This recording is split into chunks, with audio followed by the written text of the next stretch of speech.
Good afternoon, this is Nicholas from Gandora Gaming, and I bring you all my updated 7 Warlords deck. I said Law because he's the one up front, but this is really just a Dolphy deck. Dolphy is probably one of my favorite villains in One Piece, and this is take 2 on his deck. The first build I showed you was just me first time playing the deck. I got top 8, which is great, but I felt like the deck could be improved, and I definitely have done that. So let's just go straight into this. I've been play testing against my friends, and this deck has been taking house. Honestly, this deck has won, I think, like 15 in a row against my friend, but at the same time, he's still getting new, so who knows what the real records are. But I think this deck is insane. We'll just go straight into it. So first things first, you don't know One Piece. It's a really, really fun card game that I highly recommend to anyone who wants to get into a very cheap and new card game that is very easy to learn. And not to mention, is very simplistic. The one really great thing about One Piece is that it's competitive, but it's not like Yu-Gi-Oh! Where duel ends in 5 minutes. Duels can last an hour. There's a reason why it's a best of 1 right now in format, because the duels last so long. I guess when the new cards come out, the game becomes much more faster. The game will go back to best of 3, but right now it's best of 1.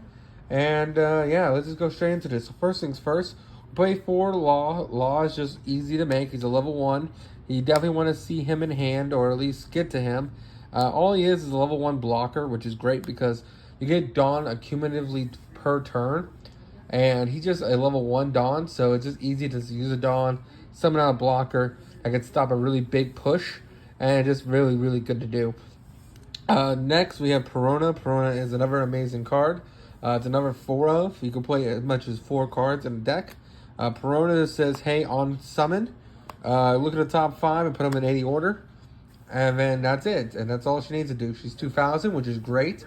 Because against the green matchup, which blue is its worst against green, I've learned that their Bonnies are 1,000 attack, and they put themselves in defense.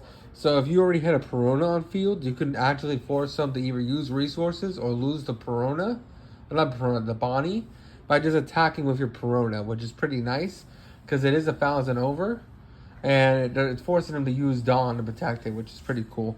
And finally, for our must of 3 ofs, well, must of 4 ofs, we have a whole bunch of 4 ofs, but we're definitely playing 4 Dolphy. This guy's amazing. He's a blocker, 3,000, 4,000 attack. He's a first card on the, well, she has it too, where she has a, what's it called? Counter for 1,000, but here's another counter for 1,000. He looks at the top 5 and puts them in any order, which is really, really nice. And also he's a blocker, which is great. The reason why looking at top cards is really, really important in blue is because Dolphy's effect is, if he has 2 Dawn on him, rest 1 Dawn, and then reveal the top card of the deck. If it's a 7 Warlords with 4 or less cost, you just special summon it onto the field in a rested position, which is pretty insane. He just cheats out dudes like no one's business, and is a very, very powerful control-based strategy. The whole idea of this deck is that you just riddle down your opponent's resources and then push for game, which is really, really nice.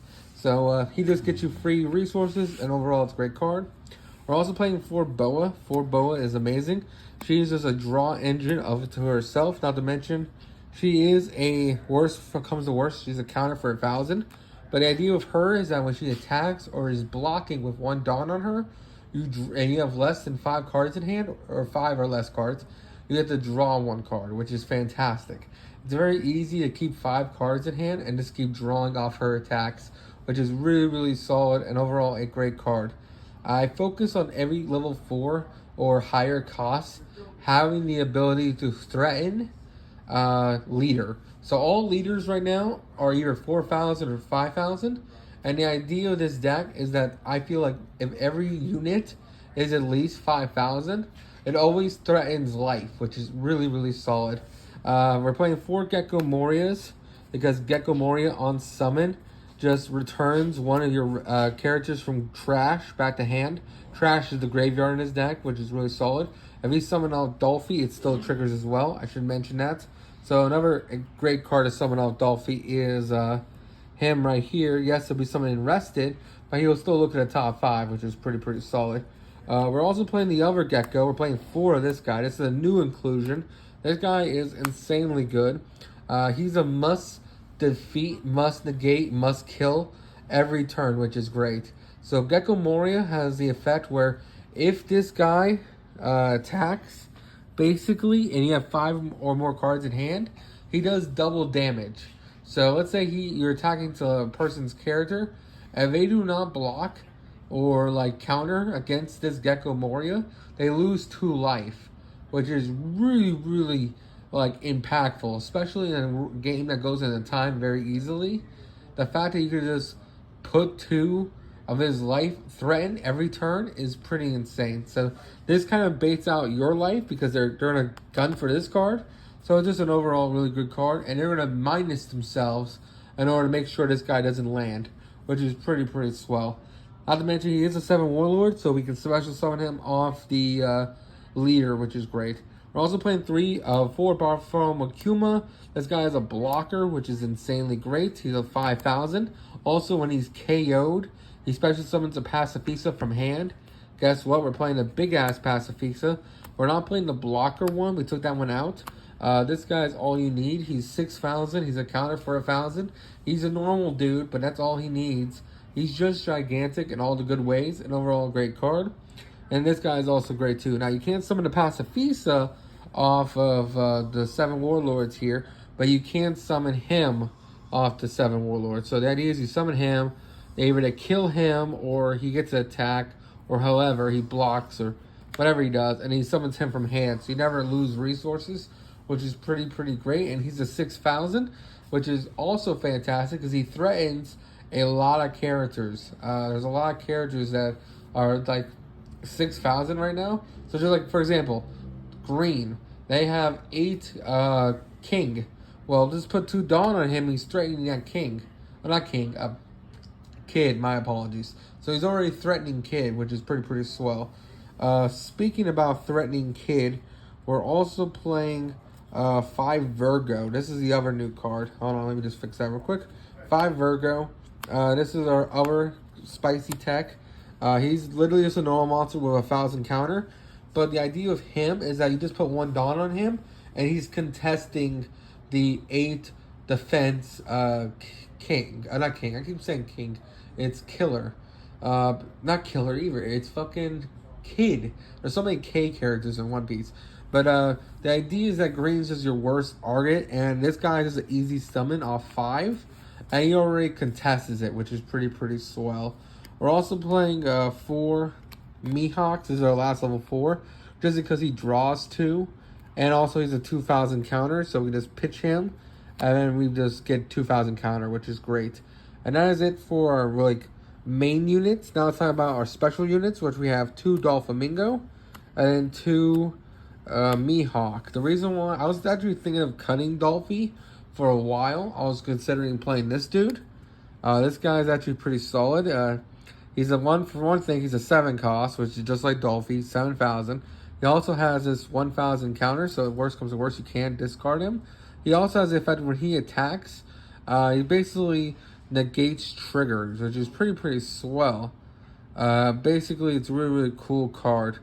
But ultimately, I feel like this guy's better just for the simple fact he resets a card back to hand.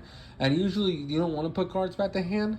But against decks like, again, green or purple, which is the other hard deck you want to go against, you want to put back their queens and you want to put back their, what's it called? Is it Basil Hawkins? Yeah, Basil Hawkins. Because Basil Hawkins attacks twice, which is pretty insane. But if he summons him, I mean, you summon out a Dolphy right afterwards, he not only wasted his turn summoning that Basil, but he has to wait for the summoning sickness again. And you have a 7k Dolphy on field that can contest the, the kid, which is pretty great. We're also playing 2 Mihawk. Mihawk does have a high cost, 9,000, but he does put whatever he bounces on the bottom of the deck, which is pretty swell, especially when he's putting important units back in the bottom, which is pretty great. So that is it for the monsters. Now let's talk about our counters. We're playing 3 Overheat. Overheat's a great card. Not only is it a trigger, but it's also a counter for 2. Basically, if it was a trigger, return one card with cost 4 or less from your owner's hand, which is great. So it's a bounce 4. And its counter is that one leader gains 4,000 during that battle, and then return a 3 or less cost from deck to hand, which is from field to hand, which is pretty great too. And overall, just a great card.